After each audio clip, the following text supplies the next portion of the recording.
আরও একটি ভিডিও নিয়ে শুরু করলাম। প্রতিদিনের মতো আজকেও বারান্দায় গিয়েছিলাম ছেলেকে নিয়ে। সকালবেলা কিছুক্ষণ বারান্দায় বসেছিলাম, ছেলে বাহিরের দিকে তাকায় তার জন্য। আসসালামু আলাইকুম everyone, welcome to back to my channel. দূরে কাছে যে যেখান থেকে আমার ভিডিওটা দেখছেন, আশা করি আল্লাহর রহমতে সবাই ভালো আছেন। আলহামদুলিল্লাহ, আপনাদের দোয়া এবং ভালোবাসা আমরাও ভালো আছি। প্রতিদিনের মতো আমি আরও একটি ছোট্ট ভিডিও নিয়ে শুরু করলাম। আশা করি আমার আজকের ভিডিওটা আমার আপুদের এবং ভাইয়াদের কাছে ভালো লাগবে। আমার প্রিয় আপুরা কমেন্টে জিজ্ঞেস করেন যে আমার ছেলে ভালো আছে কি না। হ্যাঁ আপুরা, আপনাদের দোয়া এবং ভালোবাসায় আমার ছেলে ভালো আছে আলহামদুলিল্লাহ। আপনারা সবাই আমার ছেলের জন্য দোয়া করেন, এটাই আমি অনেক হ্যাপি। আর কি বলবো, আপনারা যে প্রত্যেকে যে আমাকে কমেন্টের মাধ্যমে জিজ্ঞেস করেন যে আপু আপনার ছেলে ভালো আছে কি না, বাবু ভালো আছে কি না, মানে সোনা বাবাটা ভালো আছে কি না, এক একজনে এক একভাবে তো কমেন্টটা করেন। তার জন্য বললাম, মানে কি বলবো, বলে বোঝাতে পারবো না আমি এতটা খুশি, কি বলবো।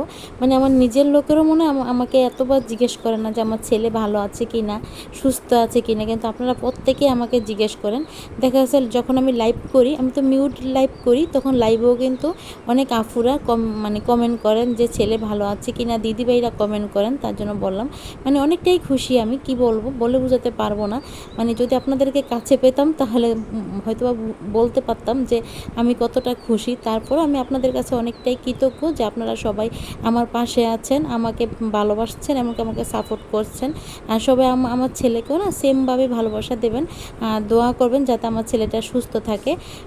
তার জন্য বললাম। আর দেখুন আমি কিন্তু এখন রান্নাটা বসিয়ে দিয়েছি, বারান্দায় ছিলাম, তারপর এখন কিন্তু রান্নাঘরে চলে আসছি। আর যেহেতু প্রতিদিন নাস্তা করা হয় অফ ক্যামেরা, নাস্তা করার সময় না ক্যামেরাটা করতে পারি না। দেখা যাচ্ছে মানে নাস্তা যখন যখন ক্যামেরা করতে আসি তখন দেখা যাচ্ছে ছেলেটা উঠে যায়। আমি তো এর আগের একটা ভিডিওতে বলেছিলাম যে এখনকার জীবনটা অনেক সুন্দর, মানে কি বলবো, উপভোগ করার মতো। দেখা যাচ্ছে এই রান্না বসাই, আবার দেখা যাচ্ছে ছেলে কান্না করা শুরু করে দেয়, আমি চুলাটা অফ করে দিয়ে চলে যাই, এরকম একটা অবস্থা আমার। মানে তার জন্য বললাম, মানে কখনো কিন্তু টাইম মতো সব কিছু করতে পারি না। এই যে এখন যে রান্নাটা বসিয়েছিলাম, এটা কিন্তু আবার আমি চুলাটা অফ করে দিয়ে আবার চলে যাবো ছেলের কাছে, এরকম একটা অবস্থা। তারপরেও এখন অনেকটাই আমার কাছে ভালো লাগে, যদি ছেলের কাছে গিয়ে বসে থাকতে হয় বা ছেলেকে সময় দিতে হয়, তা এখন আর মানে অতটা খারাপ লাগে না।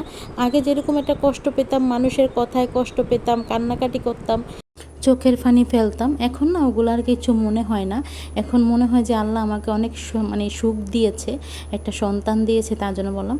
আর দেখুন ফ্রিজটা খুলে দেখছিলাম, আমাদের না বাজার শেষ হয়ে গিয়েছে। আপনাদের ভাইয়া তো এখনও আসেনি, তার জন্য আপনাদের ভাইয়া বলেছিল যে ভিডিও করে দেওয়ার জন্য, তার জন্য তো আপনাদের ভাইয়াকে ভিডিও করে পাঠাবো, তো তার জন্য সাথে আমিও একটু ভিডিও করে নিলাম।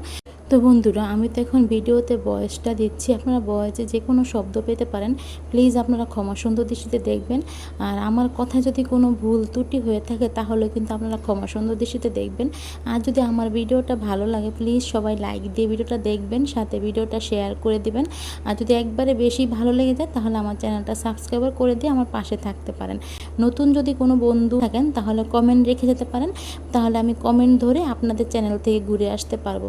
আর দেখুন কথা বলতে বলতে আমার কিন্তু রান্নাটা করা হয়ে গিয়েছে। মানে আমি কিন্তু মাছটা ভালো মতো কষিয়ে নিয়েছি, যেহেতু আমি হাতে মেখে রান্নাটা করব, তার জন্য কিন্তু মাছটা আমি ভালো মতো কষিয়ে নিয়েছি। এখন কিন্তু পরিমাণ মতো জলটা দিয়ে দিলাম। আমি কিন্তু আগেই গরম পানি করে রেখেছিলাম কারেন্টের জগে, আমি কিন্তু গরম পানিটা দিয়ে এখন আমি জলটা দিলাম, তরকারিতে জলটা দিয়ে ঢাকনা কিছুক্ষণ রান্না করে নেব।